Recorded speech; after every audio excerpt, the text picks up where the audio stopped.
De diario, Marcos. Y cuando se sube al escenario, Max Verrier. Bienvenido. Muy buenos días. Cuéntanos, ¿quién es Marcos? Pues mira, Marcos es un actor, creo yo, que se dedica profesionalmente a un oficio maravilloso que es el ilusionismo, en su especialidad más maravillosa, que es el mentalismo. También es un poeta aficionado, es un instructor y practicante de artes marciales. Y como estamos hablando íntimamente entre amigos, también es un aficionado a los juegos de rol, wargames y juegos de mesa. ¿Hay algo que no Pero hagas? Porque vamos, sí, no sé si tendrás horas en el día. canto fatal, que es una de mis grandes perdiciones, y no sé dibujar, que es una de las grandes penas de mi vida. Y encima pintas figuritas también. Pinto figuritas, más o menos, me apaño, sí. Bueno. Max Verrier, ¿quién es? Mira, Háblanos Max, un poquito. Max, y con esto sí que quiero marcar una cosa clarísima respecto a cómo suele hacerse en el mundillo. Max es un personaje, es el personaje teatral que yo he inventado, es a la vez el personaje, a la vez la marca de mi marca comercial para vender los espectáculos y ilusionismo. La marca personal que se dice ahora. Claro, tanto marca personal como comercial. Y es sobre todo el personaje que utilizo yo para defender mi propuesta artística como ilusionista en escena. Pero no es una persona real, no es un personaje real, yo no leo la mente de verdad. Y a mí eso sí que me gusta desmarcarme mucho porque hay otros mentalistas que les gusta más jugar a la ambigüedad y demás. A mí no me gusta nada. Me gusta mucho, además tú lo sabes bien, marcar bien la línea entre la persona que soy yo y luego todo el trabajo teatral, porque me parece tan absurdo vivir dentro del personaje. Es como si Hugh Jackman va a una entrevista fingiendo que es lobezno. Diríamos que está esquizofrénico. Entonces, ¿por qué los ilusionistas lo tenemos que hacer, ¿no? Entonces yo creo que, sobre todo en el caso del mentalismo, creo que es interesante marcar esa línea para no dar lugar a equívocos y sobre todo para evitar tentaciones peligrosas. Pero es que a la gente nos gustan esos papeles. A veces, me refiero dentro del escenario, que cambies, que no seas el Sí. mismo que a diario. Claro, dentro del escenario sí, a mí me parece absolutamente legítimo. Durante el acto escénico entendido en el sentido lo más amplio posible. Que puede ser, acto escénico llamamos a cualquier momento en el que estás actuando. Que puede ser el teatro, que es el más obvio de entender, pero cuando estás actuando en un evento de empresa o en un cóctel o en espacios menos escénicos per se, Sí. esa línea se desdibuja. Lo que ocurre con el mentalismo es que el pacto que hay con el actuante es muy diferente al que hay con el actor. Bueno, el pacto con el actor es muy sencillo. Si me enrollo me cortas, ¿eh? No, El continúa. pacto con el actor es muy sencillo. Yo me subo al escenario, voy a decir una serie de cosas que tú sabes que son mentira y tú te las vas a creer emocionalmente. Intelectualmente siempre sabes que el señor que tiene la calavera en la mano, diciendo ser o no ser, no es un príncipe danés, es un señor de Madrid que está actuando, que si fuera un príncipe danés no hablaría en español, ¿no? Con el ilusionista convencional, con el mago, el pacto es muy similar. Yo me subo al escenario, voy a decir una serie de cosas, voy a hacer una serie de trampas que quedan cubiertas, que no se van a detectar, que me van a permitir hacer que parezca que pasan cosas imposibles. Te las vas a creer emocionalmente o intelectualmente durante un instante, pero tú cuando te vas a tu casa sabes que esa carta que se transformó en realidad no se ha transformado, algo ha ocurrido Sí. para que pase, ¿no? Con el mentalismo, como es un arte mucho más joven, porque en su concepción moderna, pues es de final del XIX, pillando los dedos, es del siglo XX en su forma moderna realmente. Pues el pacto social con el espectador no está claro. La gente va a ver un espectáculo de mentalismo y no tiene claro qué está viendo. Vamos a ver, esto es un señor que tiene poderes, le han mordido un telépata radiactivo, o es que está usando una forma muy complicada de psicología para sugestionarme, o es una forma moderna de hacer el ilusionismo. Entonces el espectador no tiene claro si lo que está viendo es únicamente un juego teatral o es absolutamente real, porque cuando está bien hecho Sí, debería claro. dar la sensación de que es leña, este señor me ha leído la mente de verdad, ¿no? Qué bien lo he pasado. Entonces muchas veces eso embriaga un poquito y a muchos mentalistas nos ha pasado o nos pasa que te gusta estar en ese personaje al acabar, ¿no? Terminas, bajas del escenario y la gente te viene a preguntar. Entonces mucha gente, como no lo tiene claro, da por supuesto que sí tienes esas habilidades que has simulado en el escenario. Entonces te están depositando un poder que es muy complicado de gestionar porque es más guay tener poderes mentales que no tenerlos. Bueno, pero es que también mola creérselo. Nosotros nos creemos cuando vamos a ver un espectáculo, creemos, o sea, creemos, nos gusta ver esa magia, no Claro, pero tú perderla. cuando vas a casa no piensas que el señor que cortó la cuerda y se recompuso de verdad la cuerda y la recompuso. Cuando vas a ver una obra de teatro no lo piensas en casa. El problema que creo que puede haber es el que hay después. Porque hay un submundillo, afortunadamente no muy amplio, de mentalistas o gente de este mundillo que hace cosas aparte, sesiones privadas. Y por sesiones privadas no me refiero a espectáculos privados. Me refiero a sesiones de espiritismo, lecturas mentales supuestamente de verdad, que es una estafa, cosa que a mí me gusta muy poco. Entonces, como aparte de... Yo tengo el corazoncito dividido en dos, porque tengo mi corazón de artista, pero soy un gran amante y tengo un gran respeto a la ciencia, sobre todo a los científicos, que son los que lo crean. Entonces, me preocupa un poco, que es una cosa que nunca he logrado resolver del todo en mi cabeza, el por culpa de estos espectáculos haya gente que vaya a creer en cosas que al final van a ser problemáticas. Gente que, es que conozco casos reales, gente que ve un espectáculo, te acerca y te dice, es que falleció mi marido, a ver si puedes contactar con él, y va a su casa, cobra mucho más que el espectáculo. Entonces, claro, yo creo que eso, si tú crees que contactas con los muertos porque estás chalado, bueno, todavía. Pero es que yo sé perfectamente cuando yo ya no hago juegos de espiritismo, precisamente por esto. Pero, por ejemplo, cuando lo hacía, el efecto clásico de aparecer un mensaje en una pizarra, sí. Yo sé perfectamente cómo ha llegado ese mensaje ahí, porque hay un método, hay muchos, hay un montón de métodos, y no es porque lo haya hecho un espíritu. Es porque ha habido una serie de cuestiones psicológicas, un truco de ilusionismo, una disposición actoral que lo permite. Entonces yo no quiero que esa persona luego vaya creyendo en cosas. A mi socio, por ejemplo, Óscar, que es más honesto que yo, mucho más que yo, le pasó una vez en un espectáculo haciendo precisamente el juego clásico de las pizarras espiritistas, que es el de que tienes dos pizarras que las juntas y en medio aparece un mensaje, ¿no? Que ¿sí? Es un clásico del siglo XIX. Pues la señora rompió a llorar al ver el mensaje y el nombre del fallecido en el que estaba pensando. Entonces, como se impresionó tanto, la señora se quedó tan afectada, Óscar hizo una cosa que me parece muy noble y muy correcta. La llamó al camerino después y le explicó el trucaje. Dijo, mira, lo que ha ocurrido de verdad ha sido esto. He podido averiguar el nombre del muerto por este método, aparece escrito en la pizarra por este tipo de truco, porque era una cosa mecánica, y la señora le dio totalmente las gracias, porque sintió como que estaba evitando que ella pudiera luego caer en otro tipo de estafas, que nosotros no lo hacemos, pero luego hay gente por ahí que sí que lo hace. Y supo diferenciar muy bien claro. Lo que es real de eso lo que habéis hecho. Más que esa línea, pues claro, es muy difusa, porque sí que hay cosas en los shows de mentalismo que son verdad. La hipnosis es un fenómeno real. Lo que pasa es que luego muchas veces, los que somos, además de hipnotistas, ilusionistas, hay un montón de recursos de la magia, del ilusionismo y del mentalismo como arte escénico que permiten revestir la hipnosis y que pasen cosas que de verdad no pasan con hipnosis. Cuando en los espectáculos hacemos que un hipnotizado le transmita mentalmente una imagen a otro sin decirse nada, eso no se puede hacer realmente con hipnosis. Lo que usamos es la hipnosis como presentación para arropar ese efecto de telepatía que se consigue por métodos o bien de ilusionismo convencional o bien con las 1000 técnicas que tiene esta disciplina. Has dicho que también eres actor, entre comillas. ¿Has hecho tus pinitos? Estuve casi 8 años en una compañía de teatro semiprofesional. Lo pasamos muy bien, aprendí muchísimo. Porque... También eso te habrá ayudado a subirte a un escenario. Sí, es que eso es fundamental. Es que decía Robert Houdin, uno de los padres de la magia moderna, el francés, del que luego Harry Houdini toma el nombre, que un mago es solamente un actor que hace el papel de mago. Esto es muy matizable porque los actores discrepan, porque es más complejo que esto, pero bueno. A mí me gusta mucho explicarlo como lo explica Max Maven, que es un mentalista norteamericano fallecido recientemente. Qué genio era. Tuvo tan buena puntería de morirse el día de difuntos. Es que era grande hasta para eso. En una entrevista, él era judío, entonces en una televisión judía de allí, de Estados Unidos, él le entrevistan. Y ya le preguntaba, señor Maven, en serio, ¿esta mierda de qué va? ¿Qué es de verdad esto que hace usted? Porque hacía un mentalismo así muy, muy impactante con un personaje muy teatral. Decía, mira, si yo te digo que todo es un truco de magia, te estoy engañando porque hay una parte psicológica que me permite una cantidad de recursos importantes. Sobre todo la psicología de la atención. No es tanto que yo use palabras que te sugestionen, sino cómo está todo construido para que yo sepa qué está atendiendo cada persona en cada momento. También le dice, pero si te digo que todo esto es psicología, te estoy engañando porque hay un truco de magia, una realidad física, que en muchos casos me permite conseguir este efecto. Por ejemplo, cambiar una baraja por otra, ¿no?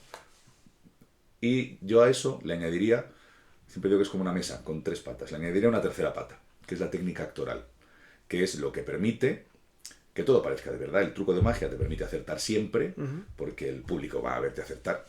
La parte psicológica es la que permite construirlo todo para que esas trampas no sean detectables. Y la parte actoral, imprescindible, imprescindible, es lo que permite que el público lo sienta como real. Porque al final todo lo que se hace en un escenario, es que este debate lo tenemos muchísimo los magos. Pues cada uno opina una cosa. Yo digo mi opinión, claro, luego otros ilusionistas, otros magos dirán otra cosa. Al final todo lo que haces en un escenario es teatro. El teatro es la madre de todo. El teatro... Al final tú es lo que transmites. Claro, es que al final algunos autores dicen que no puede haber acto escénico sin personaje, que en el momento que hay un acto escénico, por pequeño que sea, cuando en la cena de tu cuñado te subes a hacer el brindis a una silla, ahí ya hay acto escénico y hay personaje, porque ya no eres tú mismo, en fin, hay teorías sobre eso, ¿no? Pero al final es que como el teatro es lo que ha generado todo, esto al final no es más que una hiperespecialización, ¿no? Interpretamos un personaje muy concreto, que suele ser una versión estupenda de nosotros mismos, haciendo una serie de cositas imposibles, pero al final todo es un trocito de obra de teatro. Entonces, la parte actoral es la más importante. Son imprescindibles las tres, porque esto es como en el ejercicio, ¿no? Son el descanso, la dieta y el entrenamiento. Pero es que muchos entrenadores te dicen que la más importante es la grandísima olvidada, que es la dieta, que muchas veces se nos olvida, ¿no? Sí. No, es que la dieta es el 75%. Pues es que yo creo de verdad que la parte actoral, siendo imprescindibles las otras dos, porque yo no puedo leer la mente sin tener las técnicas del ilusionista. Pero es que como la parte teatral es la que de verdad va a hacer o bien que sea creíble, o bien eso que se consigue tan poquitas veces, que nos gusta tanto a los artistas, que es conectar de verdad con el público, tocarles en ese puntito del interior, esa fibrita.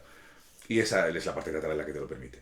Porque hay un dicho clasiquísimo de la magia, que es que no existen juegos buenos ni malos, sino juegos bien o mal presentados. Altamente discutible, porque se publican auténticas atrocidades. Y es verdad que per se hay juegos que son mejores que otros. Sí. Pero esa frase tiene un sentido real, que es que dependiendo de cómo lo presentes, una cosa sencillita se puede convertir en un milagro o ser una curiosidad. El juego de coge una carta que te la adivino puede ser una chorrada que te hace un mago en un bar para ligar, o en un ambiente apropiado, con el actor apropiado, con el ritmo apropiado y una baraja de tarot, se puede convertir en un milagro del mentalismo, ¿no? Entonces, esa parte actoral, para mí, es imprescindible, no fundamental, imprescindible. ¿Cuándo decidiste, quiero dedicarme a este mundo? Esto tiene varias etapas. Pero claro, yo creo Te puedes extender todo lo que quieras. Vale, es que esta sí que es complicada. Yo creo que nadie de niño piensa, voy a dedicarme a hacer espectáculos de hipnosis. ¿Y qué querías ser? En ese momento. Yo quería ser científico, como los de los cómics. Bien. Y quería hacer robots y fórmulas y esas cosas, como los de los cómics de superhéroes, concretamente. Lo que pasa es que no estaba llamado a la ciencia, porque las matemáticas me aburrían un montón, pese al enorme respeto que tengo a la matemática como disciplina, que, por cierto, cada vez me está gustando más ya en mi ancianidad. Entonces, lo que ocurrió fue que yo vi actuar a un mago, concretamente el padre de mi actual socio, Balto, una institución de la magia en Valladolid, el fundador del Círculo de Ilusionismo Vallisoletano y mentor de mi socio, claro. Pues tendría 6 o 7 años, o 8 por ahí. Y mi padre era médico, pues en el colegio de médicos había un acto de Navidad con 1000 asociaciones, ¿no? Y lo vi. Y además me sacó a escena y me hizo el juego del del guante que se encoge, que ahora, sabiendo el truco, es curiosísimo porque conozco el truco que se opone totalmente a mi recuerdo infantil, que es de sentir perfectamente que el guante se estaba encogiendo en mi mano, sin ningún lugar a dudas. Todavía lo sientes, casi. Sí, es que lo recuerdo, claro, la sensación es que es absolutamente física. Ese momento es maravilloso. Entonces, esa Navidad pedí un magia borrás, mi tía Alicia lo oyó y me trajeron una cajita, la pequeña, la de 40 trucos, y empecé a hacer cositas. Lo que pasa es que era otro más de mis hobbies, que tengo un montón y he tenido muchos, porque como soy muy vago y no me gusta trabajar, pues dedico el tiempo al ocio. Es broma. No es broma, no me gusta trabajar, pero bueno. Entonces, como tenía los juegos de rol, las miniaturas, el modelismo, que empecé muy pequeñito a pintar marinas militares, el judo, las artes marciales y demás, era otra cosa más. Hacía alguna cosita, pero poco. Y luego, cuando tenía 17 años, cuando tomé la decisión de dedicarme profesionalmente a ser actor, cosa que al final no ha ocurrido, empecé a ir a los cursos que daba Telón de Azúcar, la escuela que tienen los profesores de arte dramático de la escuela suya. Y en uno de esos cursos, en verano, como era muy intenso, pues estábamos muchas horas juntos, fuimos a tomar algo y había 2 que eran magos, y yo nunca había visto, desde aquella vez que fui niño, magia en directo y sobre todo nunca había vivido magia de cerca en directo. Porque en escena es distinto, pero la experiencia de la magia de cerca, cuando te ocurre delante de la cara y dices, pero si estaba sosteniendo la carta en mi mano, ¿cómo se ha transformado en otra? Entonces esa sensación fue tan visceral, la recuerdo de forma casi física además, con Paco Herrero, que luego fue mi mentor, un mago prodigioso. Y dije, leñe, tengo que retomar esta cosa. Entonces, como en casa tenía un par de libritos que había comprado en un mercadillo y demás, que venía lo más básico de lo más básico, además súper antiguo, pues empecé a practicar con ello. Además, yo creo que lo hice en una época buena, porque todavía no estaba internet, o bueno, estaba en pañales, con lo cual había que aprender con libros, los cuales eran muy difíciles de encontrar. Con lo cual eso te obligaba, cuando encontrabas uno, había que exprimirlo hasta que no daba más, que eso luego hablamos si quieres. Yo he vivido eso que has dicho tú, además contigo, y la magia de cerca Sí, sí, sí. bien hecha, yo puedo decir que lo que hiciste una pasada. Eso lo dice el mago Miguel, campeón mundial 2 veces, no en vano, desde Granada, que si escuchas esto te mando un saludo, uno de los mejores magos del mundo. Dice que cuando mucha gente dice, a mí es que no me gusta la magia, lo que él dice es que hay mucha gente que no sabe que le gusta la magia, porque nunca ha visto magia bien hecha, hasta que la ven. Y luego, esto tenía 18 años, que fue cuando estuve luego en la compañía de teatro y demás.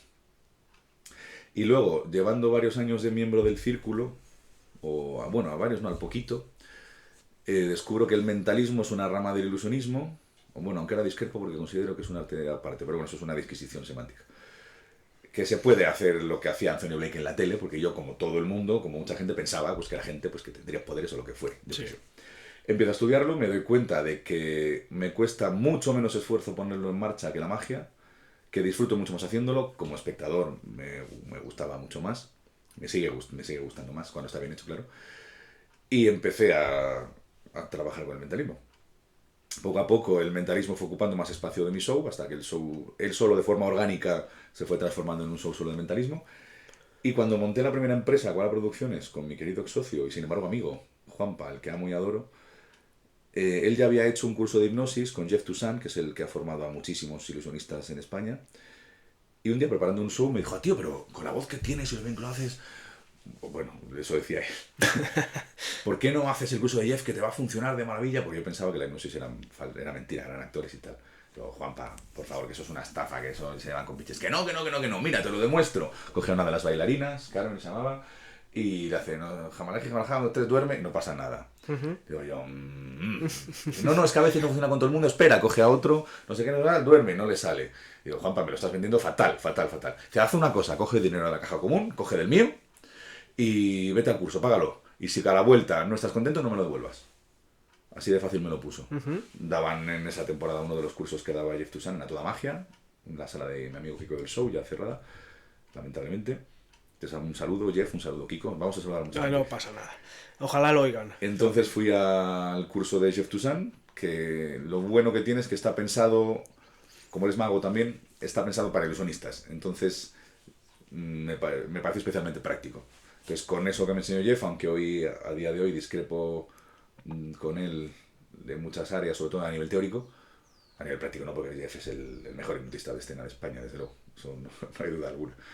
Entonces empecé con ello, se me empezó a dar muy bien desde el principio, le cogí rápidamente el punto, porque ese es el gran problema que tiene la hipnosis.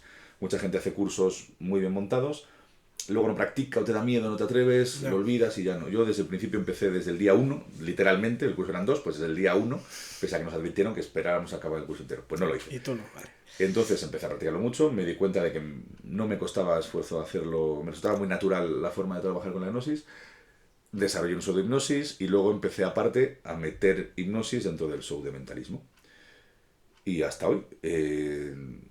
La verdad es que tengo la suerte de que el show está en un momento bastante fuerte, porque tanto mi socio como yo tenemos la suerte de trabajar, afortunadamente trabajamos bastante, y trabajamos mucho en pueblos, en Castilla y León, bueno, en toda España, en verano, lo cual te obliga a tener un show absolutamente todoterreno que se puede hacer en cualquier lugar, porque tú cuando vas a los sitios hay pueblos como aquí en Cigales, que tenéis un auditorio alucinante, sí, o el de Mojados, por ejemplo, que es mitológico, y otros que te toca actuar en el Granero.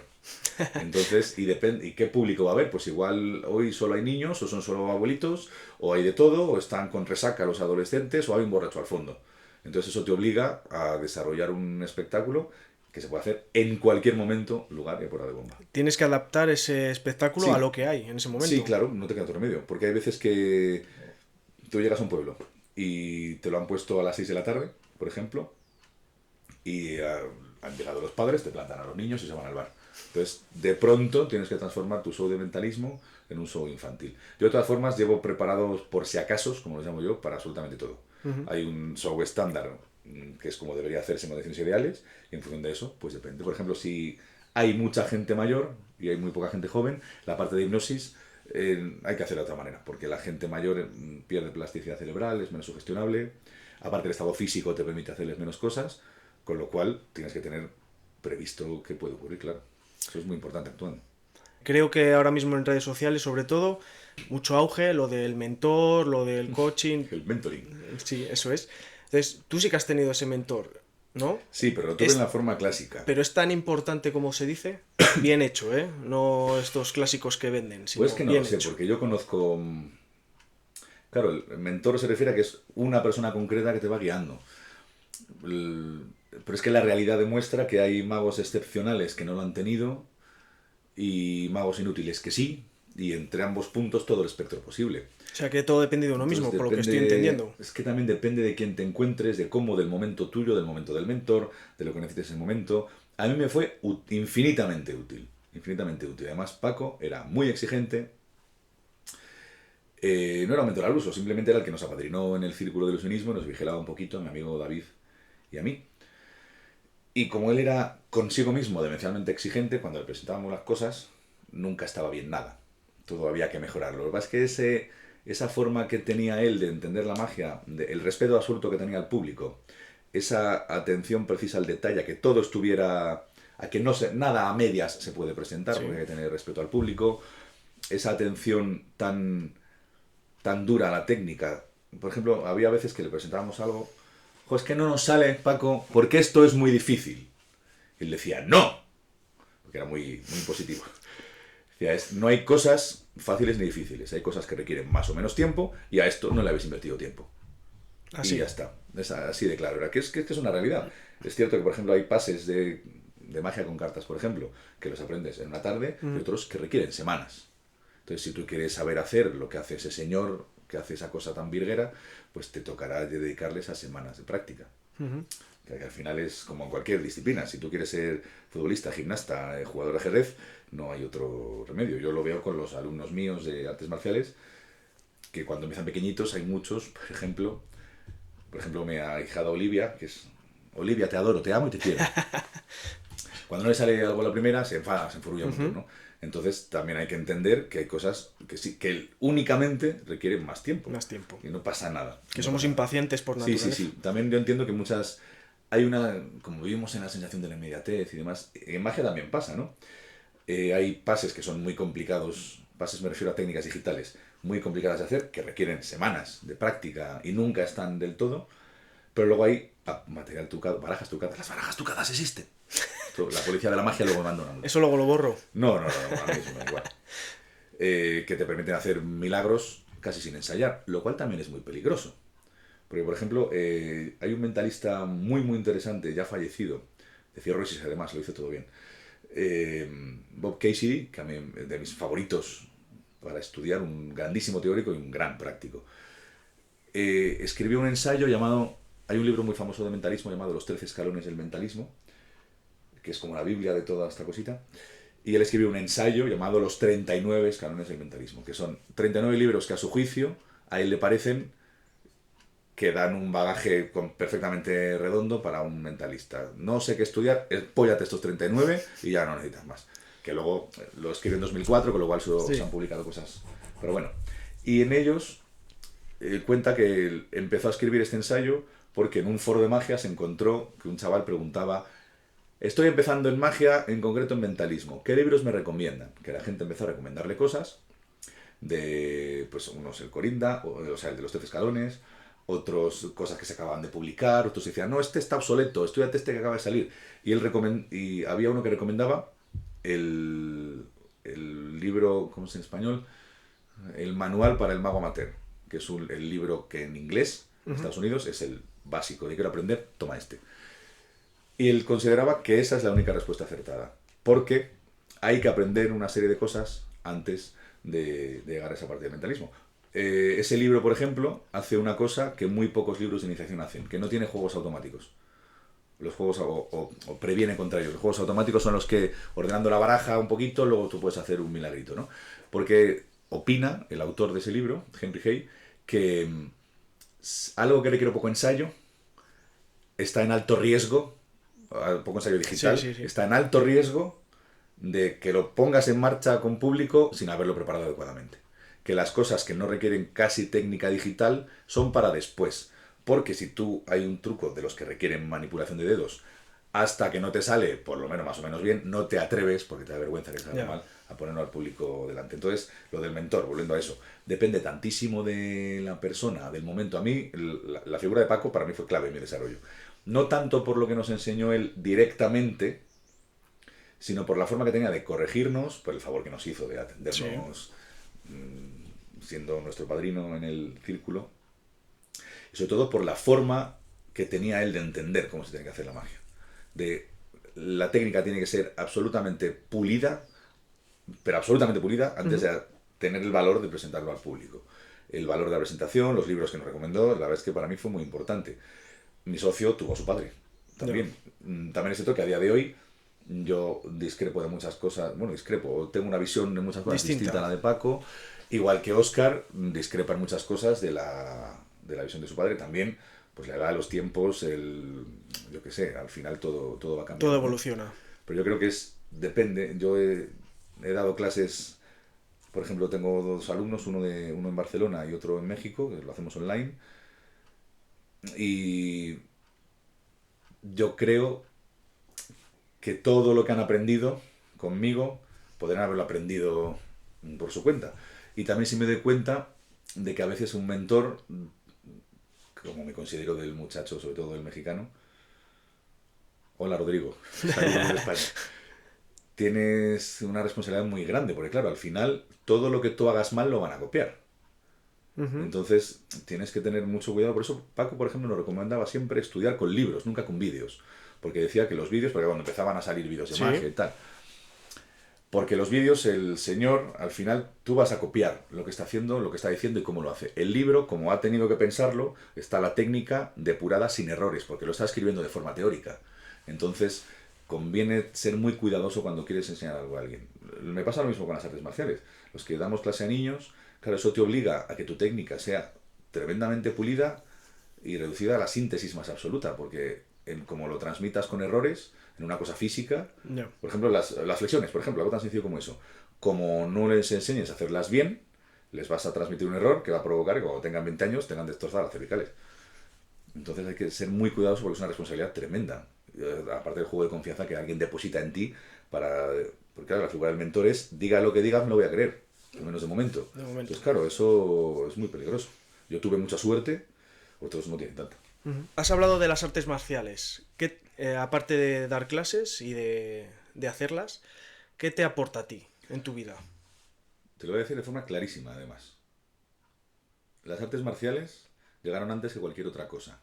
Llegaron antes que la poesía, que me apasiona, llegaron antes que las miniaturas, que la teoría del color, que las maquetas, llegaron antes que la magia, que la gnosis, que el mentalismo. Y seguirán después. O sea, yo sé y tengo la absoluta certeza de que habrá un día en que yo ya no pueda hacer magia. Artes marciales no, de una forma u otra. Es que, claro, yo empecé a practicarlas de niño, con 6 años, tengo 42. Responderte de forma sintética es imposible, porque claro, ¿qué parte de mi vida es la que le debo a las artes marciales? Para mí me han aportado muchísimo y yo no concibo mi vida sin practicarlas, ¿no? De una forma o de otra, aunque Sí. si me quedaran en silla de ruedas, yo las seguiría practicando, igual que hay mucha gente que lo hace, ¿eh? Que de vez en cuando aparecen exámenes de gente de cinto negro paralítica y te dejan turulato. Yo creo que lo principal, yo empecé haciendo judo. Entonces, lo bueno que tienen las artes marciales deportivas es que te enseñan dos cosas. Te enseñan a ganar y te enseñan a perder. Que las dos cosas son muy importantes. Te enseñan a que la vida es como un combate de judo, ¿no? Lo decía mi profesor Pedro. Hola Pedro, un saludo. Te iba a decir, no saludo, pero... Un entrenador prodigioso, Pedro. Qué maravilla, que suerte tuve también. él decía que la vida es como un combate de judo, que al final te van a tirar un montón de veces, que de ti depende la actitud con la que te levantes, y que va a pasar, por muy bueno que seas. El señor que es campeón del mundo de judo le han tirado un montón de veces al suelo. Y de eso se aprende. Claro, es que él decía que se aprendía más judo perdiendo que aprendiendo, lo cual me imagino que me convierte en uno de los mayores expertos de judo de España. Pero bueno. Y aparte te enseña pues a ganar, porque te enseña... Porque al acabar un combate de judo, lo que pasaba era que tú le dabas la mano al otro. Pasara lo que pasara, ¿no? Estabas intentando estampanarle contra el suelo y al acabar el combate te das la mano. No había regodeo en la victoria, tampoco, al menos lo que viví yo. La gente era muy magnánima en la victoria, muy humilde en la derrota. Y eso me parece muy importante. Luego aparte está el tema físico, que yo ahora tengo dentro de 2 semanas la reunión de los 25 años de COU, que yo hice COU. Joder. Y claro, el haber hecho ejercicio, leña, pues llegas a los 40 de otra manera. El acostumbrarte a que el ejercicio sea un hábito, es que ese hábito también es muy claro, yo no he vivido nunca de otra manera. Lo hago por comparación. Y yo entreno con gente que ya está jubilada, en el grupo donde voy ahora a entrenar, y no son jubilados normales. Mi maestro tiene 75 años, 75 sí, va a hacer. Y claro, la forma física en la que está no es la de un jubilado normal. Me imagino. No es para nada la de un jubilado normal. Igual que entreno con gente que tiene 10 años más que yo, 20. El otro día entrené, por ejemplo, con Vidal. Un saludo, Vidal. Pues no es un señor de 67 años. Y no es... porque hay gente ya muy mayor con una forma física prodigiosa. Pero no se trata de que, por ejemplo, el caso de este señor, no es que tenga los abdominales o porque es un señor de aspecto físico normal. Lo que pasa es que no se mueve como un señor de 67 años, porque lleva toda su vida haciendo artes marciales. Que lo único que ha hecho ha sido ir a sus 2-3 clases a la semana. Pero claro, es que eso ya cambia por completo. Qué importante es eso de meterlo como un hábito, ¿eh? Joder. Si lo metes como un hábito, me presupongo que no te cuesta. Dices, hoy me toca ir a No, entrenar y me gusta. Sí, bueno, primero que es que me encanta, claro. Entonces, sobre todo porque cuando lo tienes como hábito, la parte positiva siempre pesa mucho más. Porque el esfuerzo de ir, si es un hábito, no lo necesitas. Yo soy muy indisciplinado, es uno de mis grandes defectos. Y mi socio insiste en que no, porque voy mucho a entrenar. Yo no, pero voy a entrenar porque es la hora de ir a entrenar. Porque como es un hábito no me cuesta esfuerzo. No. La disciplina es cuando sí te cuesta. Entonces, crear ese hábito es tremendamente útil porque luego, una vez que lo tienes, es muy fácil mantenerlo. Y luego, cuando yo digo que las artes marciales me han salvado la vida, lo digo de verdad. Pero no me refiero tanto a que hayas tenido que defenderte, porque como dice mi maestro, vivimos en un país muy seguro, por fortuna. Y practicar artes marciales para que una vez, en tu vida, 2, te sirva para defenderte, pues tronco, para eso cómprate un spray. Y no le dediques el porrón de horas que hace falta, Ya. ¿no? Que es mucho más práctico. Tiene que aportar algo más. Entonces, la parte meditativa, por ejemplo, la parte de respiración. Yo cuando empecé a actuar, cuando empiezas a actuar cobrando, que es una responsabilidad, claro. Si esto sale mal, tiene unas consecuencias. El haber aprendido a respirar a mí me ha sido utilísimo. Por ejemplo, las técnicas de meditación para calmar, para activar, para relajar, o lo contrario, me han resultado utilísimas. Y luego lo más gratificante es lo de dar clase a niños, que eso es que aporta tanto que es indescriptible. Yo muchas veces me pregunto que quién está aprendiendo más en esta clase. Si yo soy yo, porque claro, el dar clase a niños te obliga a entender la técnica de una forma tan desmenuzada, tan clara, tan nítida, porque claro, es que si no, y te obliga a reflexionar sobre tu propia técnica, claro. Y aparte que es divertidísimo, yo me lo paso bomba con los niños. El mentalismo y el hipnotismo, ¿qué diferencias hay entre sí? Esto genera siempre debate en los congresos de magia y demás, porque hay 2 posturas principales. La mayor parte de magos opinan que el mentalismo es una rama del ilusionismo, porque como está integrada en los congresos, hay una categoría para competir, el material de mentalismo se vende en las tiendas de magia, son artes hermanos al final. Y luego una corriente más moderna de muchos mentalistas que opinamos que es un arte distinto, en mi caso por una única razón, porque la experiencia estética del público es diferente. Entonces, si la experiencia estética es lo que provoca que un arte se distinga de otro, la experiencia estética es esa, pues alguien lo sabe. No, sí, aquí mucha gente lo dirá que no tenga Pues una idea experiencia de estética nada. es la serie de percepciones subjetivas que un arte genera que cualitativamente lo hace diferente a otro. Esto es muy fácil. La pintura es plana, la escultura está en 3 dimensiones. La experiencia estética de la pintura es completamente diferente de la escultura porque una es plana y la otra es 3D. Pero existe la escultura policromada, está pensando gente. Pero es que la escultura policromada genera una experiencia estética distinta a la de la escultura y a la de la pintura. No son compartimentos estancos, Sí. es un intento de separación. Y la experiencia estética de ver magia es diferente a la de ver mentalismo, por lo que dijimos antes. Todo el mundo que ve al mago tiene claro que hay truco. No sé cómo, pero algo ha pasado. Algo hay. El que ve al mentalista, mucha gente lo percibe distinto. Entonces yo creo que como la percepción del público es la que lo distingue cualitativamente, yo creo que es un arte distinto por eso. Lo que pasa es que son artes muy, muy cercanos. Yo los comparo con el teatro y el cine, por ejemplo, ¿no? ¿Son distintas? Pues sí, son distintas, pero al final comparten mucho más que el teatro y la pintura, lógicamente, ¿no? Y al final, pues muchos actores hacen de todo. Yo tengo amigos que son actores de teatro y de cine o de televisión y también hacen doblaje. Y al final el trabajo actoral comparte mucho. Hay cosas distintas porque tú cuando estás en doblaje tus preocupaciones son unas muy concretas, por ejemplo la sincronía con los labios, tal y cual, que eso no te preocupa en el teatro, pero al final las bases de la interpretación son las mismas. Entonces yo creo que yo sí creo que son artes separados, por eso que provoca en el público, pero que están muy cerquita y se retroalimentan continuamente. Hay una línea muy fina. Sí, porque al final normalmente se pone como antecedente de la magia moderna, o bien la magia clásica del siglo XVIII, o los magos ambulantes de la Edad Media, y del mentalismo se suele poner el espiritismo teatral o el espiritismo real que hubo en el siglo XIX, bueno, real, fingido.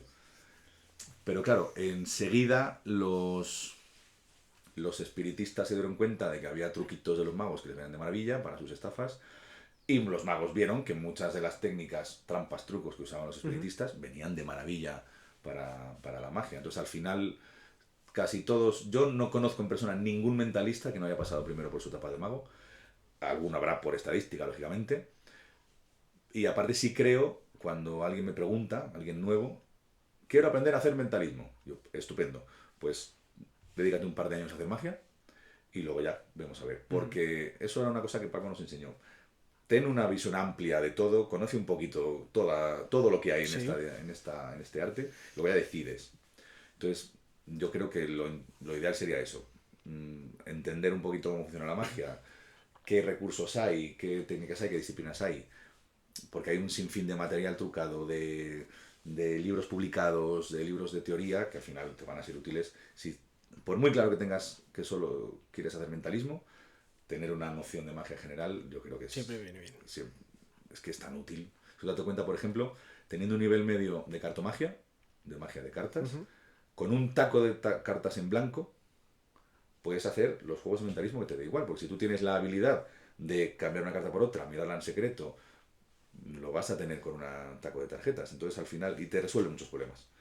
De que cuando te piden algo especial que tienes que diseñar para un cliente concreto, si tienes un bagaje amplio, pues vas a tener más recursos, claro. Mucho más fácil. Sí, y luego la hipnosis es otro tema, porque la hipnosis es otra cosa completamente distinta. El miedo escénico, ¿tú lo has vivido? Jamás. Nada. No, ya sé que suena fatal, pero es que nunca en mi vida. Es que yo tuve mucha suerte, porque cuando estaba en la catequesis para la comunión, no sé por qué razón, con 6 o 7 años, muy, muy pequeñín, pues Marisa, la coordinadora de... Un saludo, Marisa. La coordinadora de la catequesis me eligió como protagonista para la obra de Navidad que hacía. Era Sí. un ángel que se caía del cielo y no sabía volver, ¿no? Y te iba preguntando a esas personas si conocían el camino de vuelta. No sé por qué me eligió, no sé cuál sería la razón. El caso, dice mi madre que era porque como tengo muy buena memoria y me gusta mucho memorizar textos, pues que me aprendía bien las cosas y pues se lo damos a este que se aprende el texto, que me lo aprendí entero. Y entonces, la primera vez que me subí a un escenario con un teatro lleno de gente tenía 6 años. Entonces para mí ha sido una constante. Que estás a gusto ahí sí, arriba. Sí, no sentí ni miedo, ni vergüenza, ni nada. No, o sea, me acuerdo que había niños que estaban muy nerviosos, Marisa les dio unos consejos súper bonitos. A un niño le dijo, mira, lo vas a hacer muy bien, pero no porque te lo diga yo, sino porque sé que tú sabes que puedes hacerlo bien. Eso se lo dijo a David, otro niño de catequesis. Pero yo me acuerdo de salir y sentirme absolutamente, que no sé si lo hice bien o fatal, gracias a Dios, lo recuerdo maravilloso. Tenía 6 años, tampoco se puede esperar al mismo. Pero sí, no recuerdo ninguna sensación de estrés, ni de agobio, ni de nada. No he sentido miedo escénico jamás en mi vida. Sí he tenido nervios cuando tienes cosas nuevas y no sabes si al público le va a gustar, pero porque no sabes si lo que has preparado va a estar a la altura de tus expectativas y demás, o cuando he concursado en los congresos de magia, que al final una competición, pues una competición, pero son nervios de competición. Miedo escénico jamás en mi vida. A los sueños, se puede decir que es una disociación. Ujú. ¿Qué relación tiene con el hipnotismo, por ejemplo? Mira, en realidad casi ninguna. Lo que pasa es que como históricamente la hipnosis ha tenido un desarrollo histórico súper curioso, porque la propia ciencia de la psicología, que es la que la estudia, es un poquito reticente, pues como siempre está rodeada de las cosas esotéricas, cosas científicas, los psicólogos que se atreven a investigar sobre hipnosis, al final, en ciertos círculos se les ve regular. Lo cual es un error, porque es una cosa que necesita su propia investigación. El problema es que esto empieza con Franz Mesmer, en 1700 y pico. Claro, la hipnosis existía. Lo que no sabemos exactamente cómo. El primero que empieza a hacerlo de la forma moderna, más o menos, es Franz Mesmer. De donde viene la palabra mesmerismo, que en español se usa poco, pero en inglés mesmerize es sinónimo totalmente de hipnotizar. Entonces Franz Mesmer empezó a emplear unas técnicas en las que la gente se quedaba como catatónica y tal, lo que se llamaba antes estado de trance, que ya se sabe que no lo hay, y curaba a gente histérica, les metían una cubeta de bronce, les tocaba una vara para... Eres el que empezó a decir lo del magnetismo animal. Uh-huh. Él decía que había un fluido magnético que nos atravesaba a los seres vivos, y él, como les dejaba catalépticos, o les hacía lo de dejarles las manos pegadas a los sitios, claro, para él era que había un fluido magnético igual que el de los imanes, o similar, y luego ya se entendió que no. Y él lo llamaba magnetismo animal. Luego se empezó a llamar mesmerizar. Hay un truco que es en relación con esto, ¿no? Que tú juntas los dedos y Sí, empiezas sí, a sí, sí, apretar, sí, ¿no? sí, Y sí, parece sí, que sí, te cuesta... sí, sí, sí. Pues eso, todas esas cosas son las que a Mesmer le hacían pensar que era ese fluido magnético.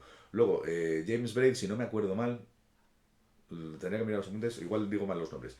Miradlo en Wikipedia.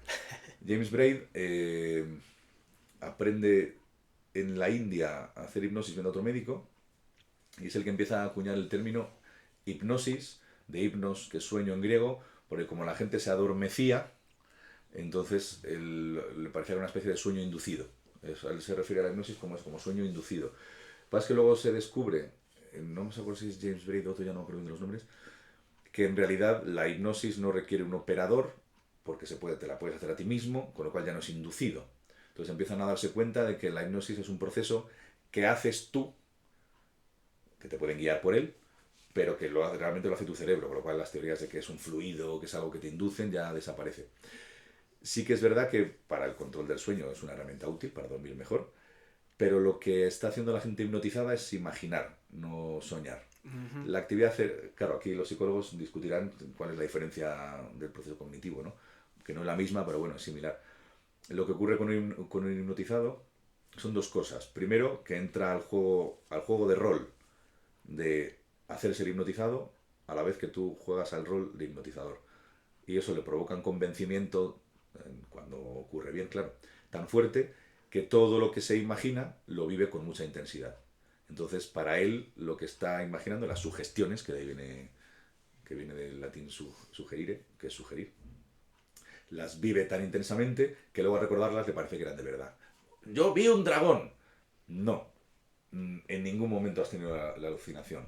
Te has comportado tan fuerte y has imaginado tan nítidamente que veías al dragón que ahora al recordarlo tienes dos recuerdos. El del escenario, que son unas sucias tablas, o el del dragón. ¿Cuál mola más?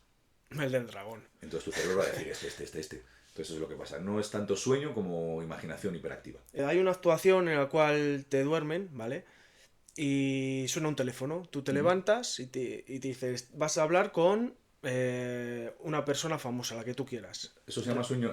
A ver, el sueño ese se llama sueño, el mal llamado sueño hipnoidal. El problema con la hipnosis es que ciencia en mano, que es la forma más estricta de verificarlo, la última vez que lo miré, que hace un par de meses, esto está siempre en constante cambio, había 16 o 17 teorías vigentes sobre la hipnosis. Casi todas están agrupadas en un corpus teórico similar, las teorías sociocognitivas, pero hay alguna que no. Entonces, la propia ciencia tiene problemas con la hipnosis. Lo que le pasa a la psicología, que al final no dejamos de ser personas estudiando personas. La perspectiva es muy complicada, ¿no? Entonces, eso se llama sueño hipnoidal, o se llamaba. En realidad es un estado de atención muy enfocada, en la que tú estás muy, muy volcado hacia la experiencia interna. La experiencia interna es lo que te estás imaginando y lo que te están sugiriendo, sugestionando. Cuando alguien hace eso, ha entrado tan fuerte al juego de rol de hacerse o jugar a ser hipnotizado, porque no es falso, es que la vivencia de ellos es real.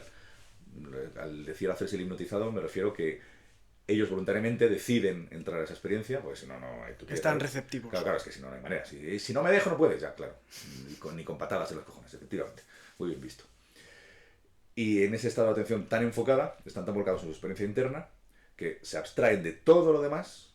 De hecho, muchos lo dicen, no oyen ni las risas, ni los aplausos, ni te oyen a ti, porque eres el que le está dando instrucciones. No es que no te oigan, es que al enfocarse tanto, su cerebro no puede registrarlo todo. Si te centras en una experiencia y la amplificas, el ancho de banda del cerebro es limitado, con lo cual no procesa lo demás. Entonces viven eso como si realmente estuviera ocurriendo. Ajá. Entonces, la gente que es más sugestionable, pues pasa todo eso. Que hablan por teléfono con el presidente de los Estados Unidos, que Sí, ven sí, sí, serpientes, sí. que bailan, que cantan. Cuando tienes un grupo, el gran problema de un espectáculo de hipnosis no es hipnotizar. Porque eso cuando has aprendido a hacerlo, ya sale más o menos. Es, una vez que tienes un grupo de gente sugestionada, ¿ahora qué hago con ellos? Porque el único límite son tus habilidades escénicas y lo que seas capaz de imaginar y diseñar. Tú pones tus límites, o sea, Sí, o sí, sus límites. sí, yo con eso soy muy cuidadoso. Porque a ver, hay dos cosas. De verdad, nadie hipnotizado va a hacer nada que no quiera. Porque no estás ni en un estado de trance ni nada parecido. Es ese estado de atención muy enfocada, muy volcado en la experiencia interna. Y entrando mucho, dejándote llevar mucho por la experiencia. Entonces, no estás despersonalizado. Tu escala Ya. de valores sigue ahí. Lo que ocurre es que la hipnosis inhibe la actividad del córtex prefrontal. ¿Qué quiere decir esto? Que es lo mismo que cuando tomas alcohol. El córtex prefrontal es donde están las inhibiciones. Si las inhibes, te desinhibes. Entonces lo que ocurre es que mucha gente hipnotizada, matar gente no va a matarla. Pero si le apetece despelotarse, pues igual Pues, se despelota. Entonces tienes que tener mucho cuidado por que nadie haga nada. Porque ahora se graba todo. Antes ya. cuando hacían los shows en los 80, pues ahí quedaba en el teatro, ¿no? Ahora están los amigos en directo retransmitiendo lo que está haciendo Pepe. Y el lunes lo van a ver todos en la oficina. Entonces hay que ser muy respetuoso con el público porque pasa una cosa muy importante. Hay que ser respetuoso para pasarlo bien también. O sea, Claro, me claro, claro. refiero que es que al final, Esto es imprescindible. ¿para qué vas a subirte para pasarlo mal? Yo creo, hay una cosa que nosotros llamamos el acto de entrega, que es así se llamaba en la hipnosis clásica. El acto de entrega es el momento que el espectador dice, inconscientemente, venga, me subo al escenario, hazme la movida esta, me dejo. Porque yo sé que la hipnosis es totalmente inocua, pero el espectador no. Es un señor que ha pagado una entrada para ir a un teatro y ha visto un cartel de un señor con unas luces raras y que sale hablando en off con la voz muy grave y que dice cosas muy raras y no sabe qué va a pasar. Y su referencia de la hipnosis es lo que ha visto en la tele. Y a su cuñado hace 20 años en el pueblo, es que le hicieron hacer la gallina. Y digo, bueno, venga, me dejo. Para mí ese momento es sagrado. Porque yo sé que no pasa nada, pero ellos no. Entonces la confianza que están depositando en ti es enorme. Me dejo hacer esta cosa de la hipnosis. Hay que tenerle respeto. Entonces yo nunca hago nada que se pueda grabar, que ellos puedan ver después y sentir vergüenza. El que mejor se lo tiene que pasar de un espectáculo de hipnosis es el hipnotizado. No es el hipnotista y no es el público también, lógicamente, pero el hipnotizado te está haciendo ese regalo. Entonces hay que tenerle un respeto máximo y aparte hay que tener mucho cuidado porque cuando la gente está muy relajada, con los ojitos cerrados y demás, se caen al suelo.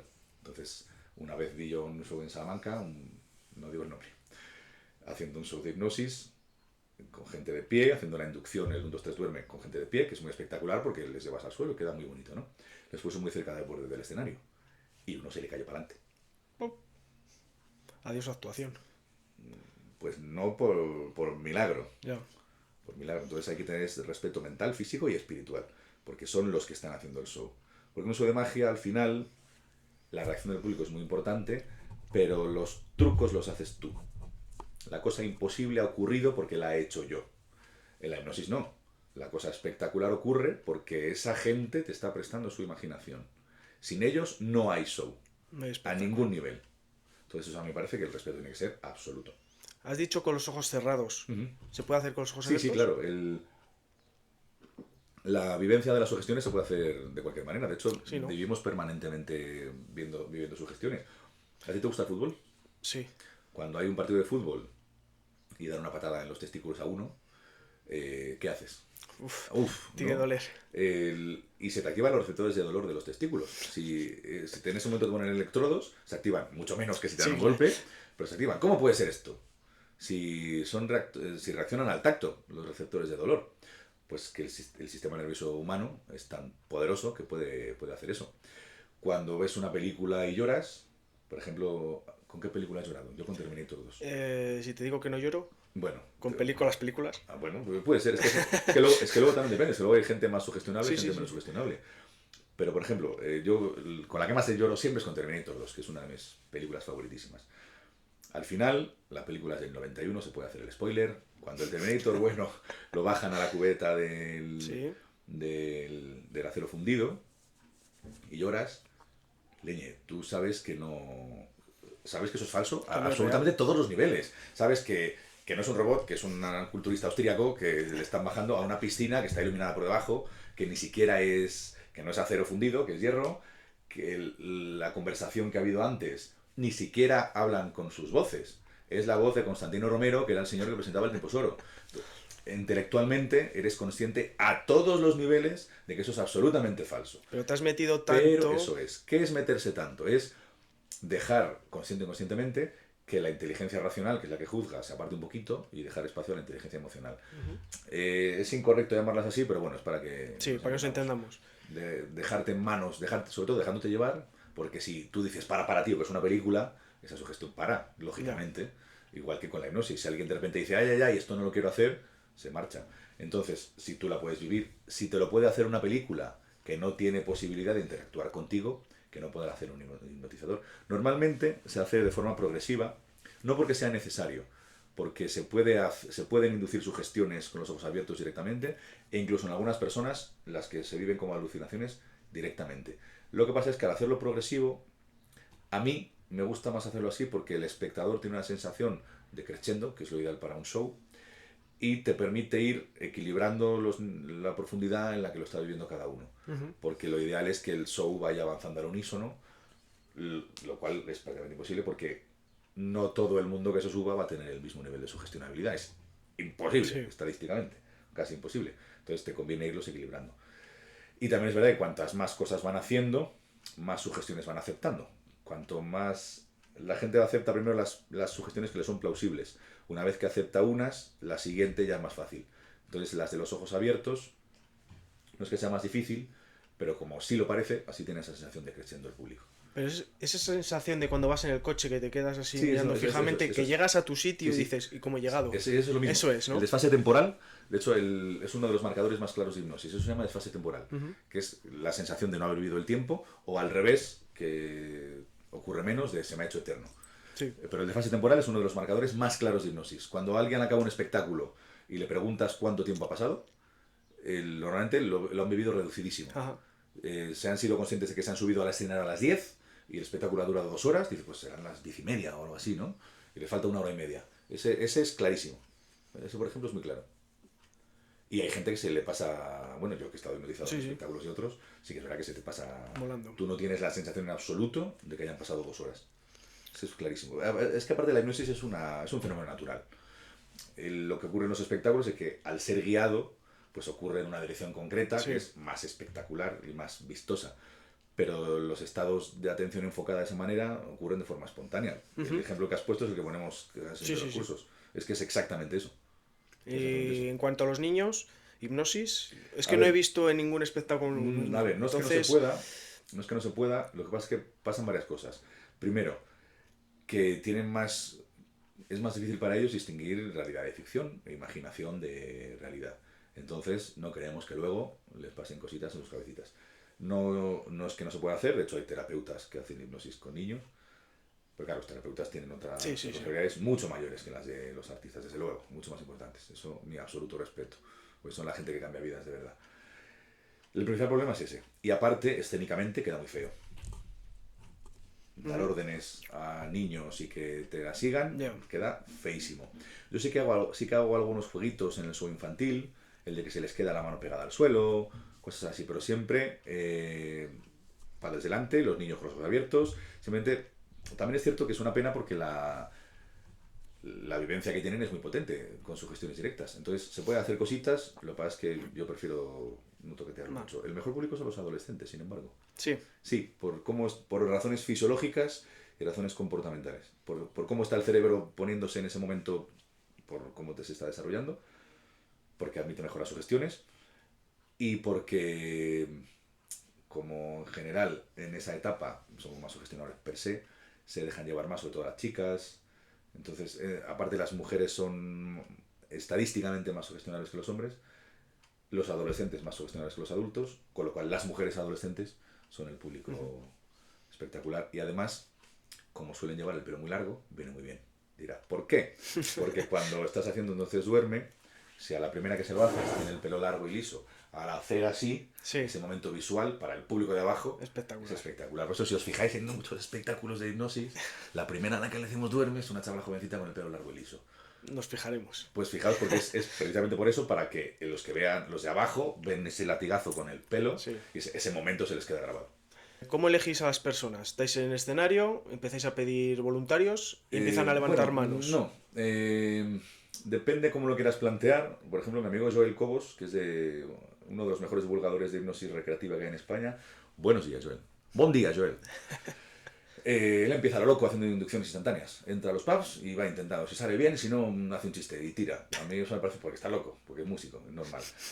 Eso, hay varias opciones. Depende de la propuesta teatral como artista que quieras hacer, depende el conocimiento que tengas de la herramienta, porque claro, si tú crees, te has formado mal y crees en las teorías ya falsadas de la hipnosis, que tienes que ir progresivamente, por ejemplo, y las teorías antiguas en las que hay que hacer las sugestiones de forma progresiva, si crees que es cierta, no te queda más remedio que hacerlo así. Si sabes que no, pues puedes elegir. Lo normal, lo habitual, que es lo que hago yo, lo que hacemos muchos, se suele explicar un poquito de qué va la hipnosis. Yo creo que hace falta muy poco, no hace falta extenderse demasiado. Luego se hacen unas pruebas de sugestión con el público, que hay muchas y muy variadas. La que has escrito tú de los dedos es una de las clásicas.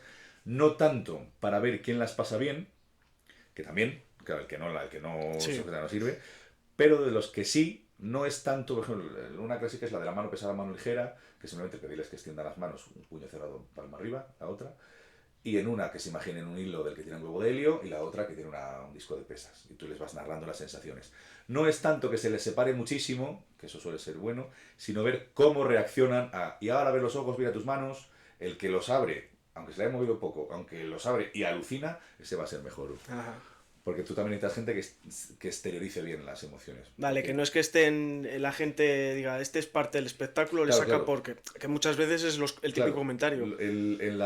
Mira, cuando actúas en salas, que no teatros, normalmente la gente va por grupos, porque tienen mesitas, ¿no?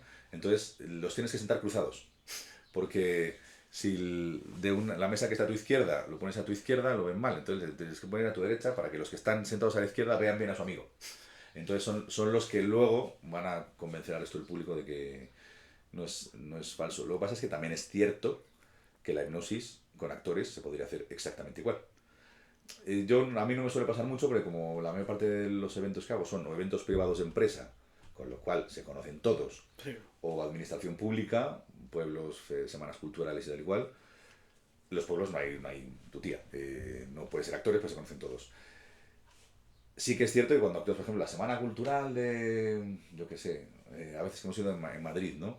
Pues claro, ahí sí que cabe la posibilidad de que el público lo crea.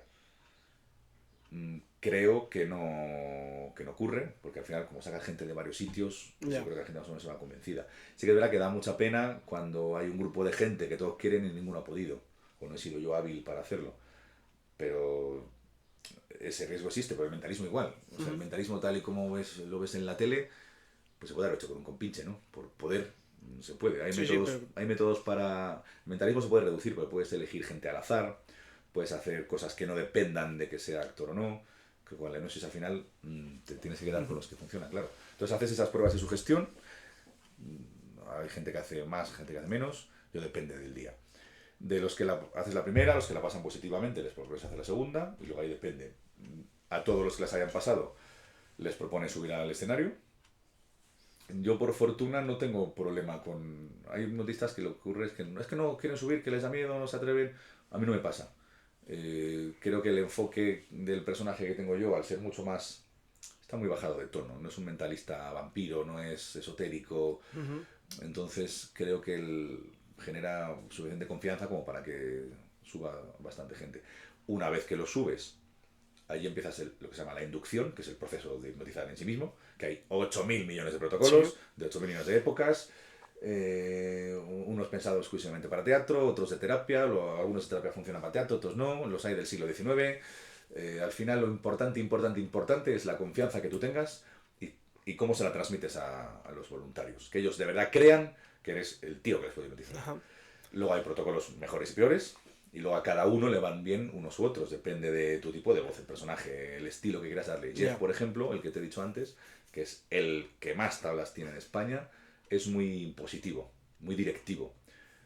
Hay como dos escuelas, dos formas de enfocarlo. Siendo muy directivo para que te obedezcan o cogerles de la manita e irles acompañando. Depende de cómo lo hagas y depende de quién seas, el público y demás, funciona mejor una cosa u otra. No es mejor ni una ni la Ah, otra. Yo hago la otra porque me va mejor, porque el tono de voz me ayuda mucho a hacer inducciones suaves y lentas de la forma clásica. Como a mí me funciona muy bien, es como lo hago yo. Y luego, una vez hecha la inducción, a partir de ahí ya es la caída al abismo. Según vaya pasando, tienes que ir modulando. Yo tengo un guión más o menos hecho de varios hitos por los que quiero pasar, pero primero te tienes que asegurar de que van entrando cada vez más profundo. Primero, en mi concepción teatral, hago cosas que son más físicas, o de que se les queda el brazo rígido y demás. Luego van haciendo cosas con los ojos cerrados y eso va evolucionando a que las van haciendo con los ojos abiertos, teniendo esas supuestas alucinaciones.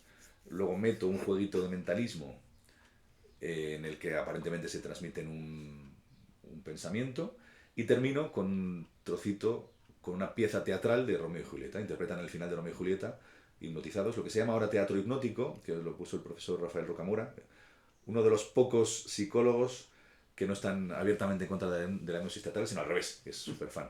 Él lo llama teatro hipnótico, que es eso, que la gente hipnotizada, en vez de hacer, ahora bailas, ahora eres un gatito, ahora eres un bebé, ellos mismos interactúen dentro de la entre pieza. ellos. Te obliga a estar un poquito atrás, modulando un poquito, ahora te pasa esto, te pasa lo otro.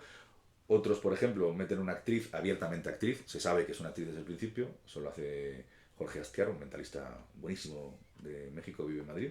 Él tiene una actriz y ella, el público sabe que es actriz, interactúa con ellos, con lo cual él se puede retirar de la escena. Entonces, claro, tener una actriz profesional Ayuda, pastoreándoles de sí. forma actoral, claro, después lleva donde quieras. Por lo que te he entendido antes, ¿hay público más difícil o más un sitio más difícil de actuar que otros? Espacio abierto más difícil, por lo que te he entendido, ¿verdad? Y una A sala ver, o un teatro más fácil. Es lo que he a querido ver, a entender. mí, sí, sí. A mí me gusta decir que la mayor parte de todo, de la reacción del público, depende del que actúa. Que es cierto. O sea, el 99%. Igual me pasa. Porque al fin de cuentas, cómo hagas tú las cosas es lo que va a captar la atención y la va a mantener. Sí que es verdad, y en concreto para la hipnosis, que hay espacios más frágiles que otros. El espacio ideal, obviamente, y el que más nos gusta a todos, es un teatro. Ujú. Porque un teatro está pensado para esa experiencia física y socialmente, que eso hace mucho, porque la hipnosis no empieza cuando tú empiezas la inducción, empieza 2 semanas antes, cuando tu mujer ha cogido la entrada, te dice, Pepe, dentro de 2 semanas vamos a un espectáculo de hipnosis, te manda la foto, ves la foto, qué pasará, qué no pasará, miras el nombre en internet, toda la sugestión empieza antes. Ujú. Y el teatro aparte, físicamente, las luces están enfocadas a un punto, las butacas están colocadas de una manera, hay una liturgia teatral, no mantienes el silencio en un teatro igual que en la Plaza del Pueblo en verano. Lo que pasa es que se puede hacer bien en casi cualquier parte.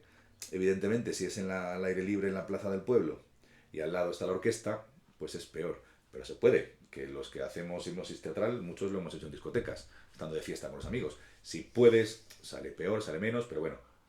Ahí te das cuenta un poquito también si eres mejor o peor, Pero tú ¿no? te das cuenta de los límites a los que puedes llegar. Yo tengo un amigo, Juanca, que cuando hipnotiza en los espectáculos no.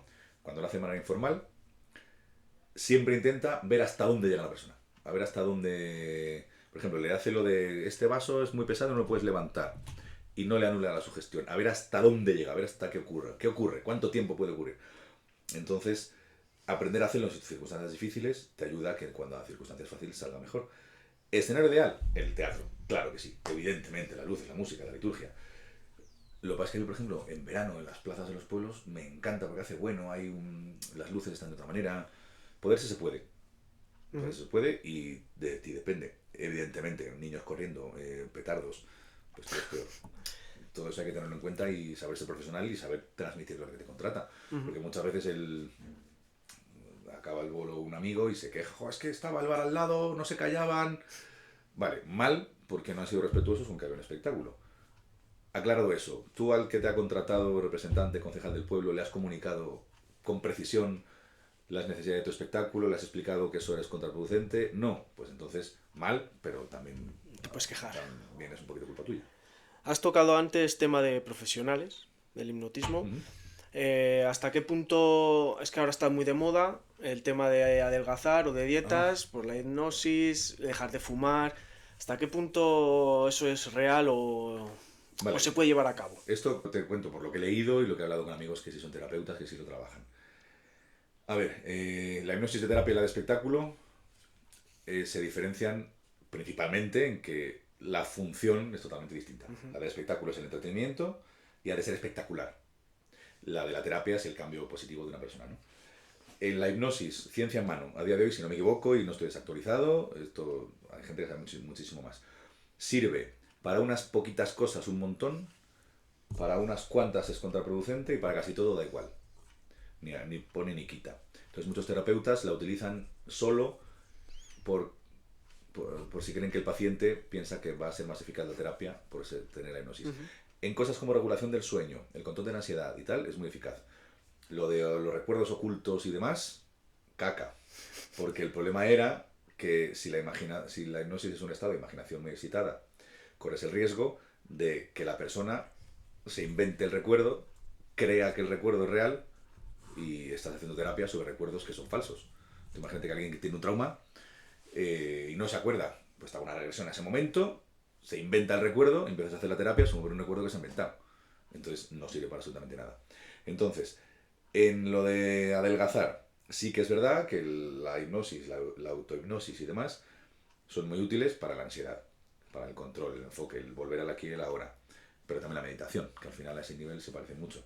Lo de dejar de fumar, sí que es verdad que es útil, sobre todo por lo del control de la ansiedad, porque al final no deja de ser enseñar a alguien a respirar, a enfocar la atención. Y sí que es verdad que para la gente que es sugestionable es muy potente porque les haces un proceso en el que se autoconvencen de que ya no tienen ganas.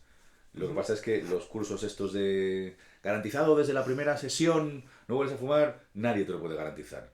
Porque el señor del cartel no sabe si va a llegar una persona con un nivel de sugestionabilidad bajísimo y no le van a funcionar esas técnicas. Yo antes daba los cursos, ya no los doy porque creo que no se debe, tienes que ser terapeuta y tal. Y había gente que ya había dejado de fumar el día que llegaba al curso. Porque las 2 semanas en las que le habías mandado unas cositas por mail y demás, el procedimiento ya lo había hecho y ya llevaba 3 días. Y ya estaba. Otros, pues no, depende. Y para adelgazar, lo que pasa es que yo creo que a nivel usuario, si no tienes ningún problema, lo lógico es comer bien, hacer ejercicio, pero sí que es cierto que ahora los psicólogos dicen que es mucho más ambiental que otra cosa, que también hay muchos factores añadidos.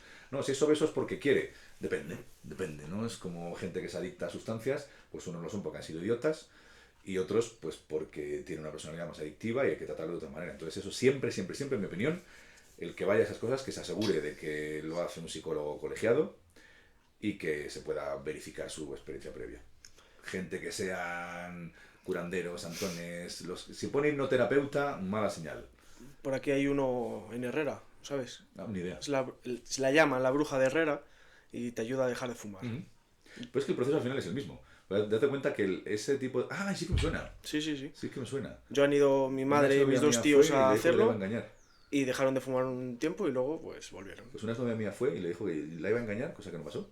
Y que su abuelo se iba a morir, cosa que pasó. Pero claro, es que el abuelo tenía 90 y tantos. Entonces, el margen de error no era muy grande. Ahí pasa lo mismo, es que el proceso sugestivo es el mismo. La gente que sea un poco sugestionable, el que no sea sugestionable va a ir a una bruja y no va a pasar absolutamente nada, porque no se despierta ese mecanismo. Pero date cuenta, ya solo desde el principio, voy a la bruja. Lo que eso despierta en tu cabeza a nivel de sugestión es súper potente. Sobre todo para el que crea en esas cosas, ¿no? Sí. Que crea en magia real y demás. Porque no es voy a ver a una amiga que es a la bruja. que eso ya es potentísimo a nivel cognitivo.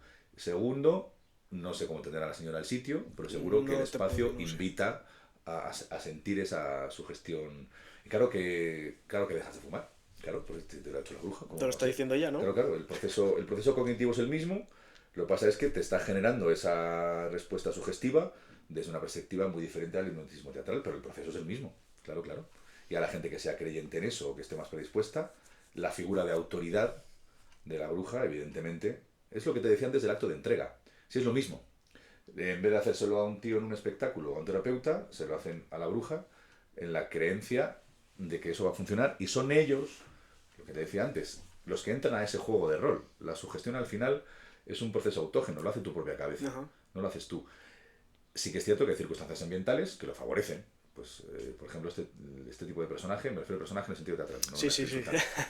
Que resulta potentísimo, pero es igual que la gente que va, los predicadores estos que hay en Estados Unidos, en México y demás, que llevas al abuelo paralítico y le ponen a caminar. Claro, le ponen a caminar, le hacen un proceso sugestivo tan potente que es lo suficiente como para que se levante y de 2 pasos, pero es que no hace falta más. Hay un vídeo buenísimo que yo, a la gente que me mencionó que no en la hipnosis, es el que le pongo. Están en un encuentro de estos y es un estadio de hockey con el escenario en medio, ¿no? Entonces es como un anfiteatro, ¿no? Sí. Y está el predicador, que es mexicano, que no sé, dice, ¿queréis el poder de Cristo? ¿Queréis el poder de Cristo? Y todos, sí. Y hace, tomadlo. Les lanza un kamehameha y hacen todo, ¡ah! Se caen al suelo, ¿no? Y claro, están todos tan exacerbados que lo sienten de forma física. Ese señor que se ha caído al suelo porque ha sentido el poder de Cristo, cuando le preguntas fuera, él de verdad ha sentido que el espíritu le empujaba. ¿Qué ha ocurrido de verdad? Hombre, han sido tus músculos los que te han tirado. Pero su vivencia es tan potente que de verdad ha sentido que eso pasaba. Y le ves lanzando el Espíritu Santo, y la gente cayendo al suelo, algunos teniendo ataques epilépticos. ¿Qué ocurre ahí? Pues claro, es que la sugestión, desde un punto de vista psicológico, es potentísima. Primero, es una figura de autoridad. Segundo, de una religión. Tercero, toda la gente que va ha pagado un dineral por ver a ese predicador. Cuarto, son gente que ya es creyente en todo eso. Yeah. Entonces, claro, se junta, aparte de las luces, la música, el momento en el que lo hace. Es decir, según empieza el show, bueno, la ceremonia, lo hace desde al principio, no funciona como después de haberles calentado oralmente. Qué mala suena eso. Porque son oradores excelentes.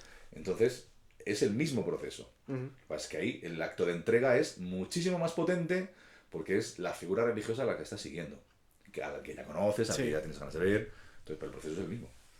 ¿Dónde has actuado? En un sitio que te haya gustado mucho. ¿Y cuánto ha sido el mayor público que has tenido? El mayor público fueron 5.000 en un pueblo que montaron un pitote. 5.000 sí, en un pueblo. Sí. Joder, qué pueblo, 5.000.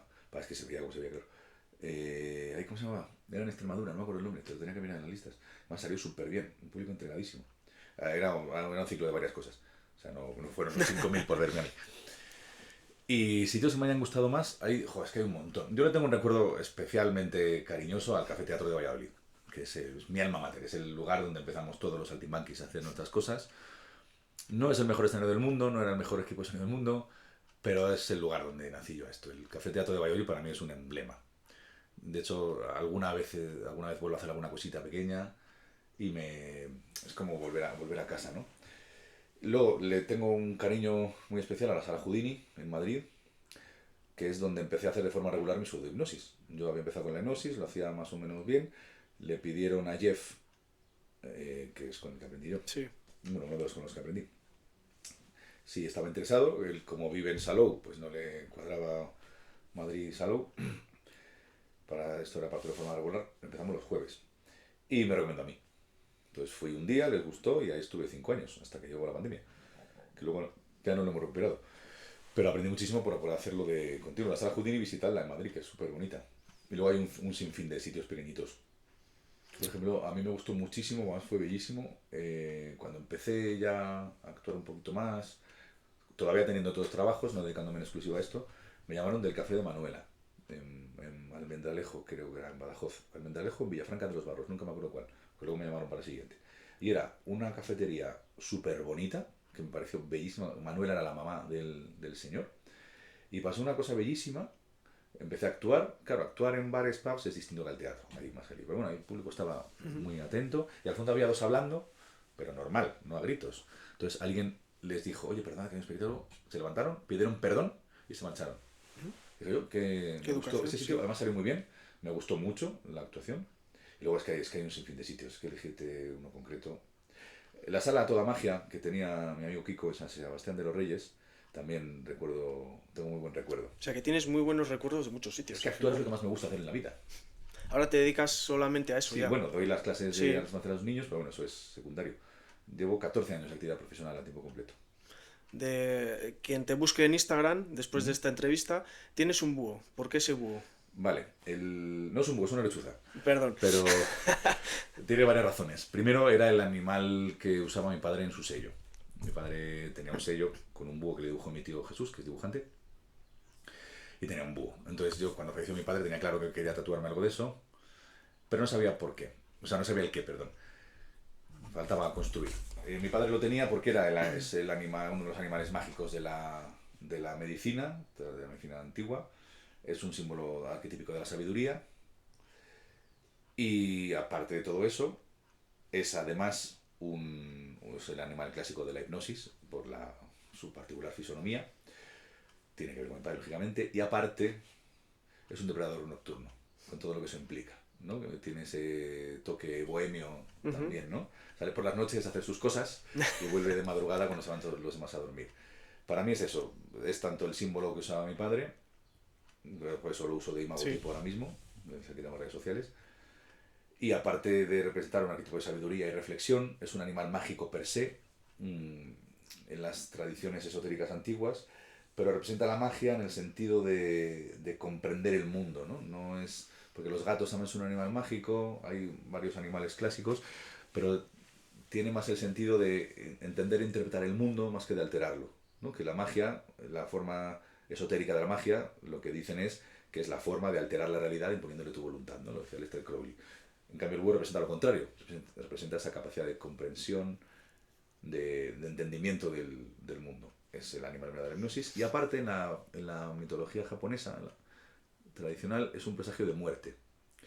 Pero como son budistas no pasa nada, porque es un presagio del infinito ciclo de las reencarnaciones, que no es más que una forma metafórica y simbólica de representar el proceso de aprendizaje.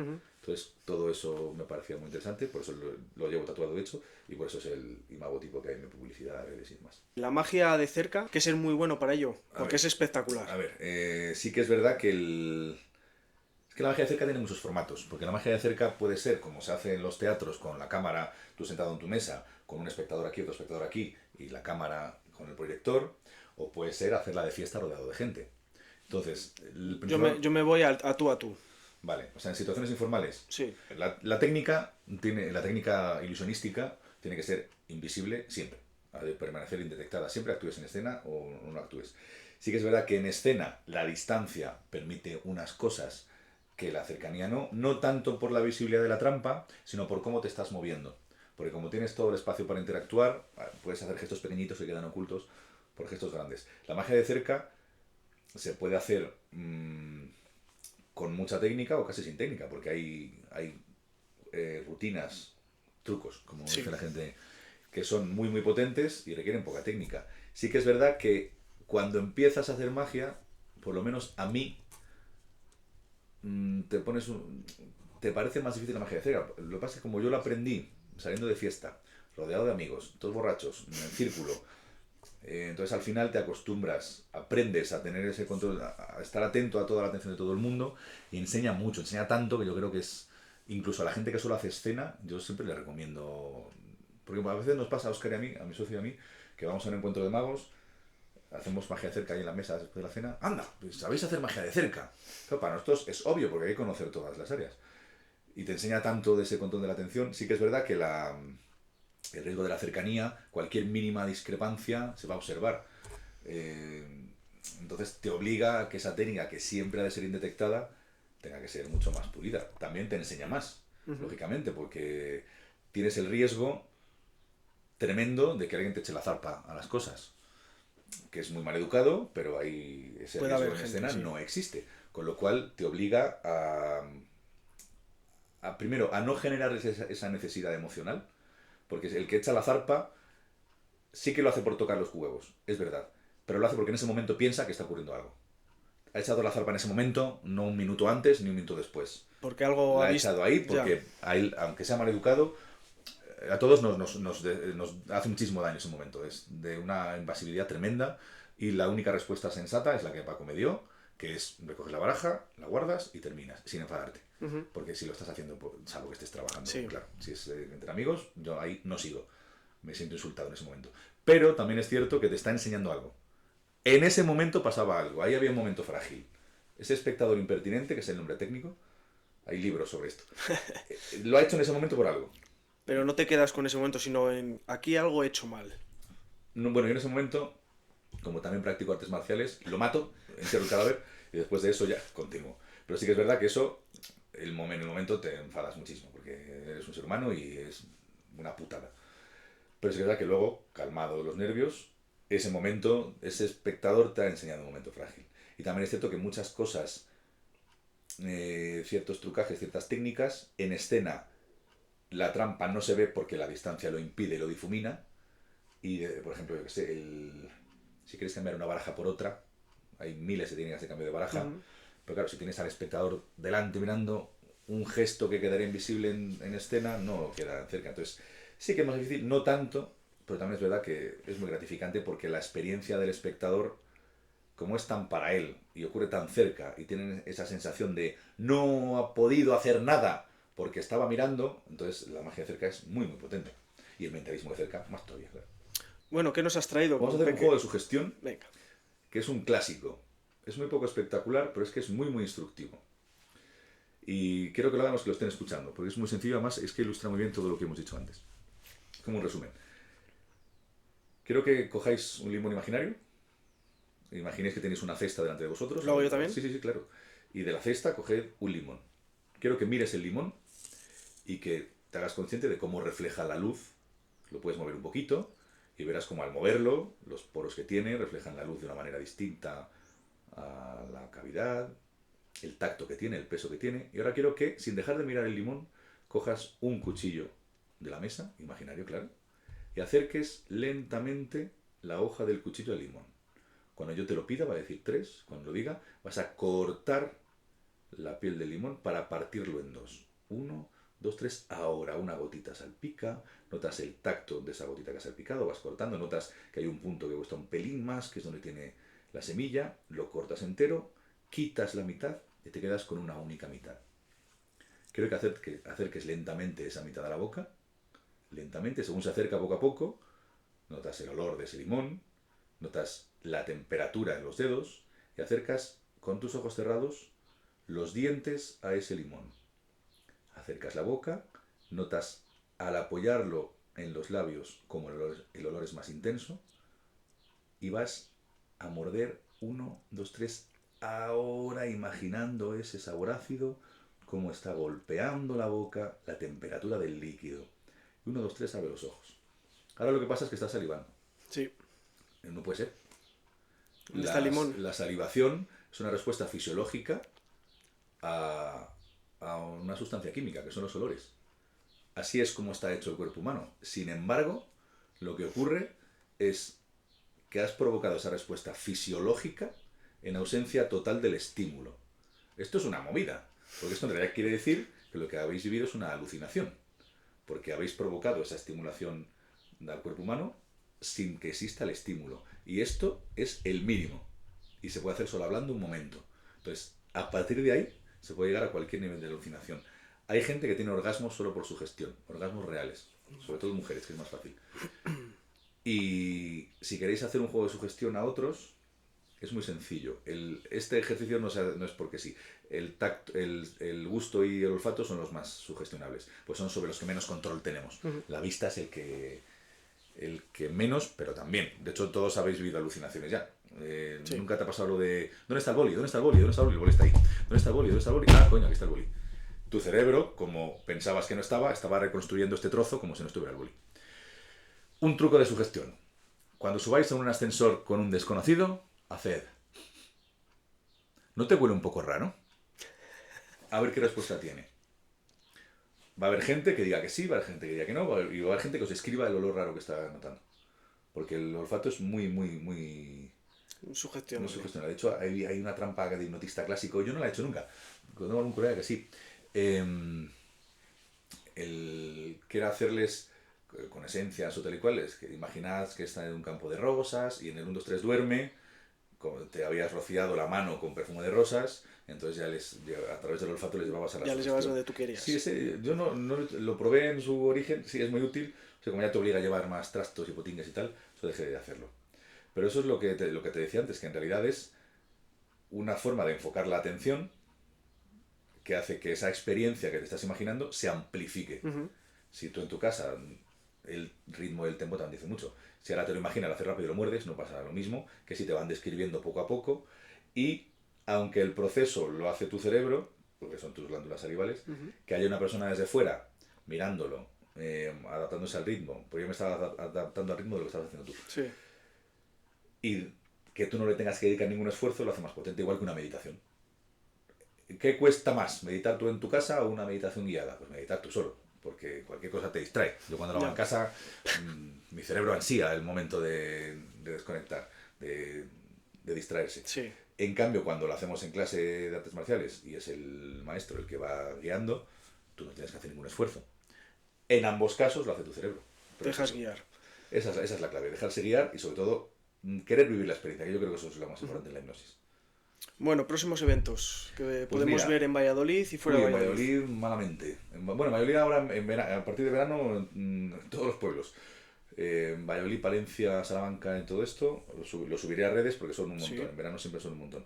La semana que viene me voy a Córdoba y luego hago eventos privados también durante las comuniones y hago mentalismo en las comuniones. Esto es un número de mentalismo. Y en verano empiezan los pueblos. Seguidme en redes sociales, que es donde lo cuelgo todo, porque de memoria tengo una memoria fatal, entonces lo voy a decir mal. ¿Fiestas de Valladolid no este año no actúas? Sí, pero hago una cosita en 2 peñas. Ya lo hicimos muchos años, lo lleva mi socio, el de Valladolid Mágico en ferias. Como no nos gusta repetirlo. O sea, no nos gusta la filosofía de como lo organizo yo me meto todos los años, porque al final yo creo que es mejor. Si lo hacemos por amor a nuestro arte, al final es mejor proponer a otros. Vale, pues tenemos una sección al último que como no has visto el primer capítulo, perdón, es que no sabes lo que viene. A ver. Nuestro anterior invitado, Julio, un bombero de Valladolid, ha hecho una pregunta, la cual tú tienes que responder. Qué maravilla. Y luego Dejo tú yo una pregunta. vas a dejar una pregunta para el siguiente, sin saber quién va a venir. Tú no sabes nada. Entonces, la pregunta que ha dejado Julio: si volverías a hacer todo lo que has hecho para estar donde tú estás ahora. No, hombre. Intentaría hacer las cosas mejor. Hay muchos errorcillos que me ahorraría, desde luego. Lo que pasa es que esa pregunta es muy peligrosa, porque claro, si yo volviera ahora al pasado, hay 2 opciones. Si vuelvo con mi conocimiento de ahora, vuelvo a ser como era. Si vuelvo a ser como era, haría exactamente lo mismo, porque volvería a ser el mismo idiota. Entonces me equivocaría en lo mismo. Si volviera con el conocimiento de ahora, cambiaría un montonazo de cosas. Lo que pasa es que también es cierto que a mí eso me da mucho miedo, porque es una de las pesadillas recurrentes de la ciencia ficción. Si ahora vuelvo al pasado, yo lo pienso, por ejemplo, mis mejores amigos, Josito, Carlos, a mí me da mucho miedo. Si vuelvo al pasado, cambio las cosas, igual ya no tengo a esa gente. Entonces, esa pregunta tiene muchísima jundia. Yo creo, en el caso de que volviera, obviando a la pesadilla pseudocientífica, si volviera a ser el que era, yo cometería los mismos errores porque fueron causa de quién era. Y si volviera con el conocimiento de ahora, sí que cambiaría muchas cosas. Hay cosas que haría distintas en todas, en casi todo. Y sobre todo no tanto en mi vida profesional, sino como en la personal también. Pero bueno, ocurrir. ¿Y qué pregunta le dejas tú al siguiente? Vamos a ver, que deja una pregunta. Claro, yo le preguntaré a la que pregunto siempre, que es ¿cuál es tu emperador romano favorito? Pero igual no le gusta el imperio romano. El mío es Adriano. Para que lo sepamos, ¿no? Sí. Uno de mis sueños en la vida es llegar al trozo de muro de Adriano que queda, subirme y mear en dirección a los lobos. Pero no lo voy a hacer que sea legal, ya lo sé. Gracias por la aportación. Ya lo sé. Y yo no tengo ninguna pista de quién viene, claro. Nada. Madre mía.